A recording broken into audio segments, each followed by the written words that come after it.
వచ్చినప్పుడు నీళ్ళు ఈయన తాగుతారా? అసలు ఎండే పోదు. ఈ అడికెళ్ళి ఎండిపోతుంది భయ. ఒకడు వచ్చి తాగిండో లేదో ఇంకోటి వచ్చి పోయనే వస్తాడు. కటింగ్లు బాగానే ఇస్తున్నావు. మీ ఏం చేశారా? మొన్న సంక్రాంతికి పతంగులు ఎగిరేసిండ్రు కదా, ఎట్లా ఎగిరినే అనుకుంటున్నా మరి. మా నాన్న గుట్ట మీద కూర్చొని తెల్లం దాకా ఉఫ్ఫు ఉఫ్ఫు అని ఊదిండు. చేపలే ఇంతమ్మా ఒకటి? నల్లదా ఎర్రదా? నల్లది 300. ఎర్రది అది కూడా 300. 100కి రాదా? పిలిచి చూడు వస్తుందేమో. అరే పాగలుగా చెరువు ఇన్న ఉంది కదా, పుట్టింకి వస్తే పడదాం పా. పడ్డాడు. పడ్డాడా? దరిద్రం వదిలింది.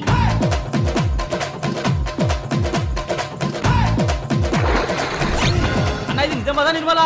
ఇది నిజామాబాద్ నిర్మల కాదురా, నియర్ బై గోవా.